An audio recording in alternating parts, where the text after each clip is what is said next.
Well, Khaled Elgindy is a senior fellow at the Middle East Institute in Washington and joins us now live from there. Good morning. Do you feel that the region is on the precipice of wider conflict? Well, I mean, I think certainly we are closer now. The region is closer now to all-out regional war than it has been at any time since October 7th. And there's no doubt that, I mean, we saw simultaneous escalations really directed at all three, at Hezbollah, at Hamas, and Iran, within hours of each other. And so it's certainly does maybe even irreparable damage to the ceasefire talks, since Haniyeh was essentially the chief Palestinian negotiator on behalf of Hamas in those talks. And so Israel taking him out sends a very clear message that they're not interested in diplomacy, I think. And I think that message will be received in kind. Does a lot, you think, depend on the action that Iran now takes? Yeah, very much so. Iran is the big strategic actor in this equation. Of course, the Israelis do exactly what they were doing when they killed a foreign political leader in the Iranian capital.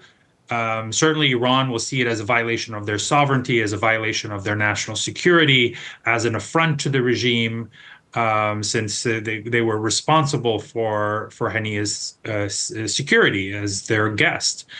So it's a real humiliation, and I think intended to be that, it's targeting the Iranian regime, and I think there will be a very serious response.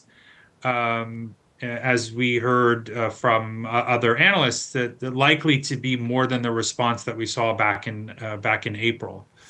This is a much more serious aggression aimed at Iran. I've seen a lot of commentators suggesting that in Benjamin Netanyahu's mind, it's not within his political interest to bring the war to an end because potentially he will be out of a job. Do you think he is fueling what is potentially the escalation?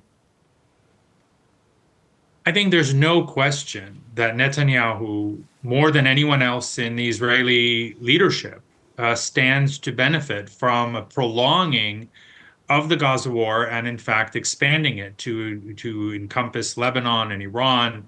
If he could draw the United States in as well, I think all of these things work to his personal and political advantage. So there's no question that Netanyahu is a very political animal. He knows that his future hangs in the balance. The moment that the war ends, there will be accountability for October 7th, and he's unlikely to survive that politically, but also he is very likely to go to jail. So he is a desperate man fighting for his life in a literal sense.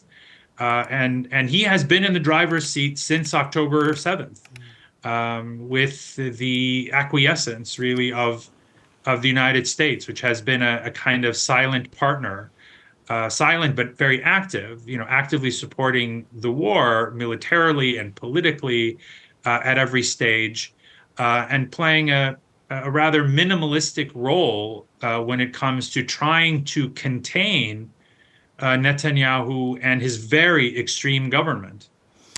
Khaled, we've seen governments around the world warn their citizens either against travelling there, but like Australia, many of them are saying if you are in Lebanon, you should leave now. Fears of escalation there on that side of the border. Do you think that within intelligence communities there is talk about escalation with Hezbollah there? Yeah, of course, that risk has now increased considerably. We were already, before the last 24 hours, things were already heating up on the Lebanese border since the apparent Hezbollah missile that landed in the occupied Golan Heights and tragically killed many civilians, including children. And so it looked again like things were heating up on that front. And so this assassination of essentially Hezbollah's number two clearly brings really raises the risk of escalation considerably. And so, I mean, it's expected that foreign governments would be urging their citizens to leave. In the past, Israeli bombing campaigns have been very expansive, quite destructive, targeting all kinds of civilian infrastructure and civilian areas. And certainly, if Gaza is the model for Israeli warfare, then there is nothing and no one that would be safe.